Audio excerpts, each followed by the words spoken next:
How's morning news? You start with a few of your injury guys as far as Carson and Bland, what their status will be today. We're going with a limited practice, so Carson will be part of that limited group. Bland, he'll be on a pitch count, but he'll do mostly everything we'll do today. You optimistic he could work back in this week, or is it? Optimistic to see him practice every day, and then we'll see what that brings, but it's obviously got to get one day at a time here. The other would be just coming out of the game, Guyton. What will his status be today? He'll practice today, yes. Clarence Hill, All City, Dallas. With Rico's rise and what he's doing at running back, do we have a defined role for Zeke? I know a lot of in camp we talked about him being short yardage guy, good around the goal line, and I don't know if that's played out. Our approach for the game this week will probably be similar to last week. So. Todd? Mike Todd Archer with ESPN. Where is the confidence in the run game coming off that week that you had last week against Pittsburgh, going against another strong run defense? Well, I think clearly, the last 2 weeks is what we want to look at, and I just think like everything with these statistics, and it's something that we emphasize is, we've played 5 games, and 2 of them were out of balance. So we want to play with balance as far as the opportunities that we're presenting to our players, both in run and pass offensively. So, but the efficiency of the last 2 weeks, run efficiency has been, above the 55% is where you want to live. So we definitely want to build off of that. As someone who knows how hard it is to play quarterback in this league, how impressive is Goff coming off an 18 of 18 game? Yeah, I mean, I think it's just, he's playing the best of his career. But I think really as an offense, they're really in sync. Those guys have been together a couple of years now, and playing with a lot of confidence. Their time clocks look to be intact. Their shifts and motions. The way the tempo, and so it's there are definitely numbers that they've put up are reflected by the video. John Machado with The Athletic. With KJ Henry, you've only had him for a week, but kind of what are your expectations for him? Well, obviously opportunity in front of them. So, we'll just keep working them. And today's, we're going to be smart today just because of getting back so late on Monday morning and all that. But I like to see him take the next step, and obviously there's opportunity in front of him. And then, what's the latest that you have with Micah Parsons? Micah will not be. He won't work today. He'll be in the rehab group. Yep. Calvin Watkins, Dallas Morning News. When you look at the stats, CD and Dak haven't connected in the second half for a number of reasons. Why do you think that is? I don't think there's really any reason to it. I just think this is how these games go. I mean, the efficiency of the offense is the starting point. Obviously, CD is a feature player, but I don't think it's outside of Captain Obvious. I mean, they're setting the coverage to him everywhere he goes. Especially when he's the one receiver, he's seen a lot of cloud coverage. So, and obviously they had a form of cheat coverage, early in the game that that was a little different. So, yeah, I mean we got to just keep working to like we always do. And but yeah, I think the most important part is we had 10 guys touch the football, and that should be the story. Nick Harris, 4-Star Telegram. As an offensive play caller, how can you kind of respect how Detroit has built that offense all the way around? Yeah, I mean it's good offense. I think ball distribution. I mean just the way they've done it. I think that definitely they're multiple to run and to pass, and I think that's what you want. And you can see it building over the last couple of years. So, and they've done a good job, with the variations of the concepts that they've been living in. And like I think, most importantly, when they're playing fast, the efficiency that they particularly played. I mean, you can't play any better than the last time they lined up offensively, but very, very impressive. Sagi's The Athletic. Mike, with your tight ends, how do you feel like they are in the run game, blocking, specifically Jake? How have you seen kind of him improve in that area? They're doing a nice job. We're trying to play those guys more, getting the other guys in there too. But I think Jake's having a good year. He's come off the knee injury he had there in Cleveland. He's responded very well. But no, I think he's having a good year. Lindsay, or Sydney, I'm sorry. Coach, Sydney Ford, Wichita Sports. How would you say, what is different about the Lions this season? What is different? I mean, every year's different. I think just like anything, I've always believed that it's not who you play, it's when you play them. And they're coming off a bye week. They were very impressive in their game against Seattle. So, we're getting ready to line up against a very high-quality football team right now. How would you say that they differ from when you last played them at the end of last season? I mean, there's been a lot of football since last year. Obviously they had a successful year, but really, to be honest with you, I've looked at our last year game, but I'm really focused on what they've done this year. Babe, Babe Loffberg, 105.3 The Fan.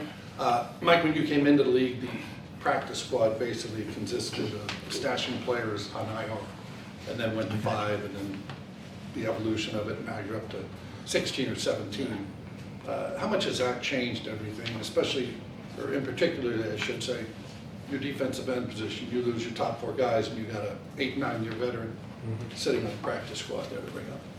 Well, no, I think the roster changes since the pandemic have been outstanding, to say the least. I think it's, number one, gives you the opportunity to continue to work with players, just the size of the practice squad. I think the IR adjustments were now post-pandemic are very common sense to give you a position to work with this. And I just think, like anything, the season's longer.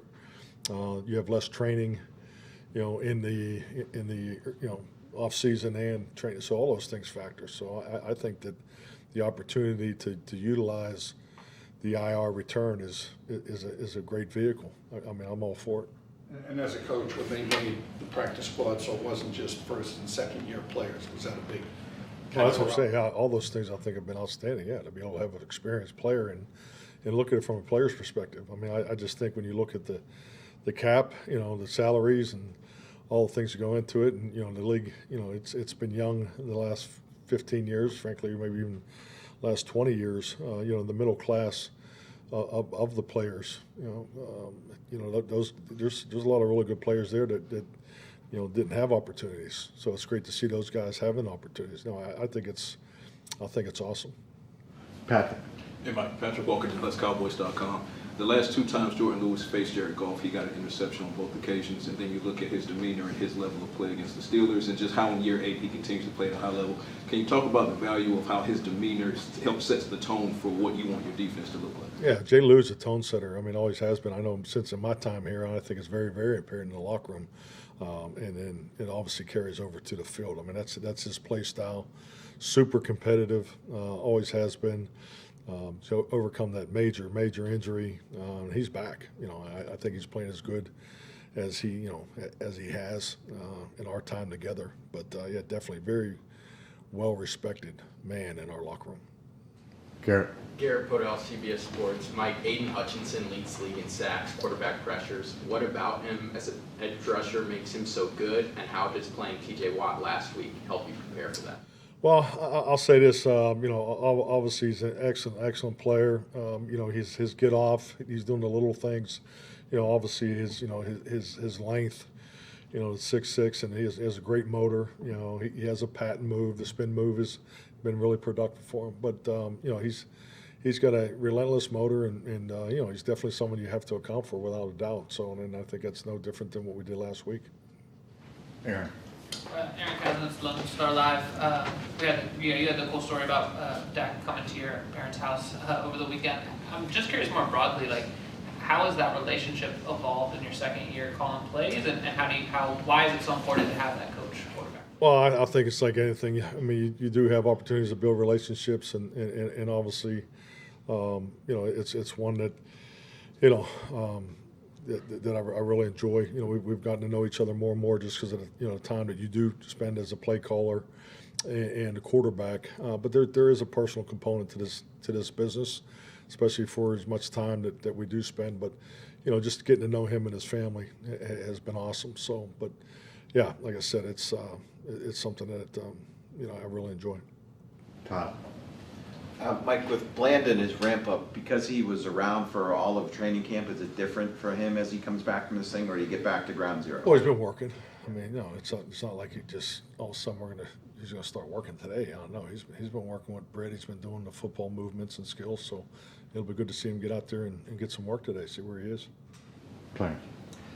What's been the difference for your defense stopping the run the last couple of weeks? I know we talk about the game slowing down for the quarterback and things like that. Is it slowed down, or is more fundamentally sound with what Zimmer wants Oh, to I do? just think it's like anything, just playing faster with more confidence, how it's tied together and, disciplining your gaps. At the end of the day, it's, everybody has a responsibility. You got to play to the man next to you, and then you got to have the overlap.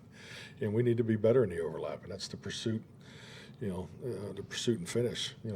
Our hits on the ball went up last week, so we need to continue to build on that because, it's just like anything.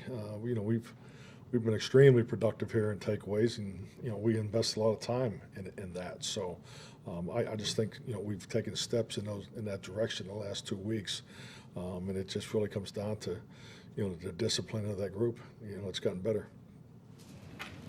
Calvin. The Lions had, obviously last time you played them, had this tackle eligible issue in the game. How much was that a teachable moment for your guys, just to say, hey, look, let's make sure that if we're in this situation that we do it, that everyone understands what we're going on? I mean, it's always a teachable moment. I mean, it happens every Thursday and Friday and Saturday as long as I've been in this league. When we put in goal line, short yardage. We have situational review throughout our practices. So those exercises are always going on, and I think really the stress of the substitution pattern, particularly when you get down into tight red and in the goal line, and you have to work those situations because that's where mistakes are made. That's when the clock comes into play. That's why you don't have long terminology plays in the tight red zone. I mean, you got to factor those substitutions in the fact the way they're standing over the ball more than ever in the history of football. I mean, that's part of it too. So those are things you have to practice, and so it's an emphasis for both us on offense and defense. Dave. You've mentioned a lot before just about Tolbert's rise and the progression to reach this point.